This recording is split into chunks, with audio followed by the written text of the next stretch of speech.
these next three flow sheets are kind of in the middle, somewhere between admission and just the during shift assessment, or as I call in some of the video titles, the post-admit shift flow sheets. But the ED director wants them done on admission. It's just the best way to do them, and I think it makes good workflow even if it wasn't required to do it that way. We're talking about vital signs and SCDs and a wound assessment, which is supposed to be done Q shift. So it's called Q12 hours, Q shift, kind of the same thing. So we'll treat them as if they're part of the admission assessment. And we'll go ahead and chart them now. So vital signs, you'll see Q4 hours. The wound care assessment is up here at Q12. And then SCDs is PRN. So we'll go ahead and click document. Make it bigger. So if you have the paper in front of you, this kind of goes in an opposite order, but patient has a wound, yes. If your patient does not have a wound, then you can basically skip the whole wound assessment part. And so we've got to add a wound location, and we've got right arm, and all the choices pop up there. So we're going with burn. It's not stageable. It's not like a pressure ulcer, so we skip that. Degree is not on the paper, but we'll choose second. It's an old burn, so maybe it probably doesn't really apply. General appearance, we have well approximated and blackened. And down to photos taken, no. So we'll go down to the SCDs.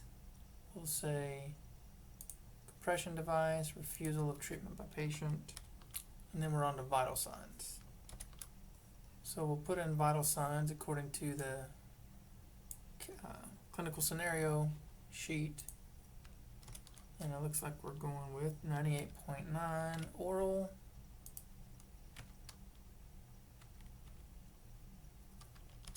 75 heart rate. We'll go with regular, normal, monitor.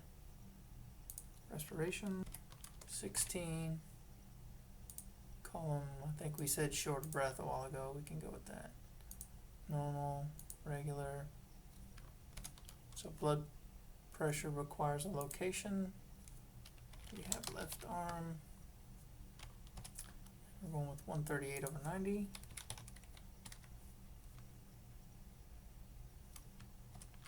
We'll go with automatic cuff, supine. Oxygen, on the paper we have 99 on 3 liters, so it'll be nasal cannula 3. Vital signs comment, skip that, and that's the end of the vital signs. So we'll go ahead and save.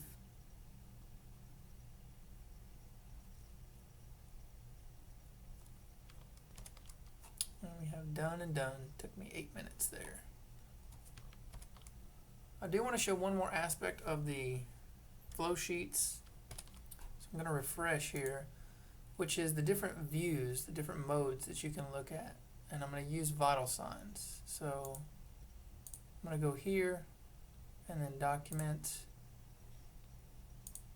So you have the choice of having this view or what is a kind of a chronological view here. So what I'm going to do is put in another set of vital signs so you can kind of get a better idea of what that looks like. So I'm just going to recall this information to make it fast. 98.5, 70, 22, 135/80. And then we'll go with 98. And I'm going to save this. And then we'll go back in once more, refresh, vital signs document. And so you can see this is the normal view, but if you want to see a trend, you click this mode button and it gives you a chronological trend, which is, I think, for me, the first time I put put things in, I want to see it this way, so I have all these different choices and details, and I have a better idea of, how of very accurate charting and choosing the choice which best represents what the patient picture looks like. But when I'm viewing things and perhaps putting in new vital signs, I think it's probably something I would rather see is this right here, the chronological view. You can, of course, have the choice to hide text. So it's hiding right there, systolic minus diastolic, the formula for mean blood pressure. It's hiding it and showing it. So it does give you more information there. These buttons up here, of course, you have pluses that open things up. Minus will collapse it.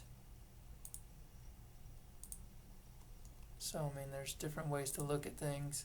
And then this here will actually, you notice this column right here is being shortened left to right. And then it's giving you more room right there. Same here, it adjusts the columns. So it makes the columns wider but harder to see. So you have to click up here on the scroll bar to see the different chronological view. So wider, shorter, easier to see more columns. Just a little tidbit. And that's it for those flow sheets.